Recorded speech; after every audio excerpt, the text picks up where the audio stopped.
देखिए, पहली बात तो वो मेरे कार्यकर्ता नहीं है और जहाँ तक मैंने उस वीडियो को देखा तो एक मेरे ख़्याल से वो 80 साल के एक बुज़ुर्ग हैं और उन्होंने आज सुबह मैंने देखा कि उन्होंने भी एक माफ़ी की अपील पूरे हमारी जो आदरणीय नेताजी हैं बहन कुमारी शैलजा जी जो हैं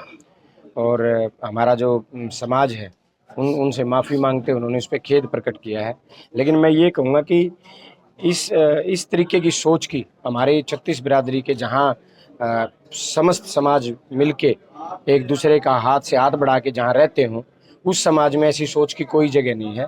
और बिल्कुल उन्होंने बहुत ही निंदनीय है जो उन्होंने कहा है और मैं अपने सभी साथियों से निवेदन करता हूँ, चाहे कोई मेरा कार्यकर्ता है, चाहे किसी दूसरे नेता का कार्यकर्ता है या किसी दूसरे साथी के साथ लगा हुआ है, चाहे किसी दूसरी पार्टी का है या कांग्रेस का है, मेरी तो सभी से अपील है, भाईचारा जोड़ने में अपना प्रयास करो, भाईचारा तोड़ने के लिए आप यहाँ नहीं आए क्योंकि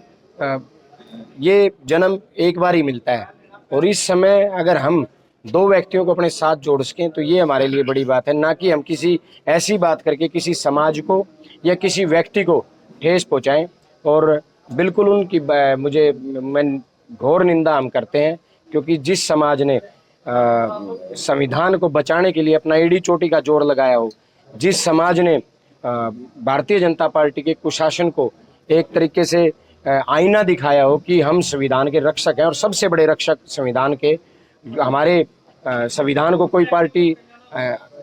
छेड़खानी हमारे संविधान के साथ नहीं कर सकती, उस समाज के प्रति ऐसी बात बिल्कुल अशोभनीय है और वो मैं किसी भी साथी को इस तरीके की मतलब बात की ना मैं मेरे अंदर वो संस्कार कि मैं किसी को ठेस पहुंचाऊं और दूसरा कोई व्यक्ति ऐसा है तो समाज में रहने के लायक नहीं है। तो ये व्यक्ति के निजी विचार हो सकते हैं, कहीं भी कोई व्यक्ति जहां मैं मौजूद ही नहीं हूं, जहां मेरा जिक्र ही नहीं है, तो कोई व्यक्ति अगर किसी के बारे में कुछ कह रहा है तो उसके निजी विचार हैं। मैंने फिर भी कहा कि जिस कोई व्यक्ति इस तरीके के विचार किसी भी व्यक्ति के लिए समाज के लिए बहुत घातक है, चाहे वो मेरे हों चाहे किसी दूसरे के हों, फिर भी मैं हमारे भाइयों से एक प्रार्थना करता हूँ, ये जो एक व्यक्ति ने जो बोली है ये पूर्णतः भारतीय जनता पार्टी के लोगों की शरारत है जो इसको लगातार आगे बढ़ाने का जो काम करें। वो चाहते हैं कि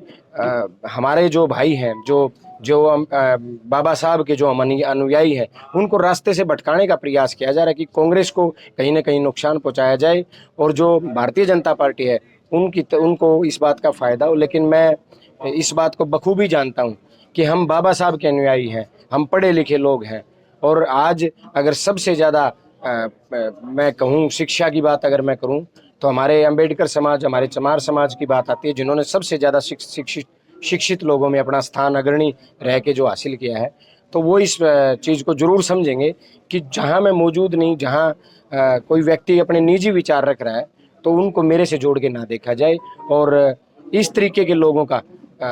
समाज से पूर्णतः किनारा इन लोगों से किया जाए जिनकी सोच ऐसी है। ये भी कहा जा रहा है कि भाई जैसे कांग्रेस के दो किस यहाँ पे उन्होंने नामांकन किया था वो किसी के साथ नहीं है। नहीं, सभी हैं, हमारा तो अभियान ही शुरू नहीं हुआ है। समस्या ये है कि टिकट इतनी लेट हुई, 11 बजे टिकट मिली, हमें 1 बजे नामांकन भरना पड़ा और कल से मैंने सबको न्योता दे दिया है। हम कल से चौपाल कार्यक्रम कर रहे हैं और सभी के सभी कैंडिडेट और आएंगे और कांग्रेस पार्टी पूर्णतः मजबूती के साथ और सभी साथी हम एक मंच पे अब चुनाव का काम करेंगे। जरूरी नहीं हम साथ ही दिखाई दें, कोई अपना काम किसी ब्लॉक में कर रहा है, कोई किसी ब्लॉक में अपना काम कर रहा है, जो ड्यूटी मेरी लगाई जा रही है कार्यालय के द्वारा या उन सभी साथियों के द्वारा उसे मैं कंप्लीट करने का काम कर रहा हूँ। हम सब मिलके भारतीय जनता पार्टी के कुशासन से जो संविधान की सबसे बड़ी दुश्मन है, जो लोग सरेआम बाबा साहब के संविधान को चोट पहुंचाने का काम करते हो, जो सरेआम बाबा साहब के संविधान को बदलने की बात करते हो, जो सरेआम देश को एक ऐसे राह पे लेके जाना चाहते हो जहां बाबा साहब के संविधान को की कोई आवश्यकता ना हो, उन लोगों को हम इस प्रदेश से बाहर करने का काम करेंगे। मैं अपने सभी युवा साथियों से इस बात की प्रार्थना और विनती बार बार करता रहता हूँ कि जोश के साथ हमें होश रखना है और बिल्कुल जो मेरे युवा साथी, देखो जोश युवा है तो मतलब जोश साथ जरूर आएगा, लेकिन हमारे पास ये हजारों बुजुर्ग हैं हमें रास्ता दिखाने के लिए। हम पूरी मजबूती के साथ, पूरे होश के साथ आगे बढ़ने का काम करेंगे और नारायण दल के चाहे दूसरी पार्टी के कार्यकर्ता हों, उन सभी कार्यकर्ताओं से लगातार वो नौजवान साथी और हमारे बुजुर्ग प्रयास कर रहे हैं उनसे मिलने का, उन्हें ये बताने का कि कांग्रेस आ रही है, भारतीय जनता पार्टी जा रही है और इस कांग्रेस की सरकार बनाने में हर व्यक्ति की, 36 बिरादरी की हिस्सेदारी की जरूरत है। अगर करे भविष्य की बात में कोई भूपेंद्र सिंह हुड्डा या दीपेंद्र हुड्डा की कोई यहाँ पे बड़ी रैली की संभावनाएं हैं? बिल्कुल है। और जब चुनाव के नज़दीक हम पहुंचेंगे तो बहुत चुनाव उस टाइम चौधरी भूपेंद्र सिंह हुड्डा, चौधरी उदय भान जी या दीपेंद्र हुड्डा जी में से किसी एक नेता का कार्यक्रम यहाँ जरूर बनेगा। और उससे पहले हम नारनौंद को पूरा कांग्रेस में ही कर देंगे। देना चाहूँगा मेरे सभी नौजवान भाइयों से, मेरे पिता तुल्य बुजुर्गों से और नारनौंद की हमारी मातृशक्ति से कि ये चुनाव जो है ये गरीब किसान के बेटे का चुनाव है। बहुत सारे षड्यंत्र हमारे साथ रचे जाएंगे, उन सभी षड्यंत्रों का पूरे होश के साथ, पूरे जोश के साथ हमने पर्दाफाश करके हर रोज दूसरी पार्टी के कार्यकर्ताओं से और गांव के हर गरीब से, दलित से, पिछड़े से जोड़ी करके उनसे हाथ जोड़ के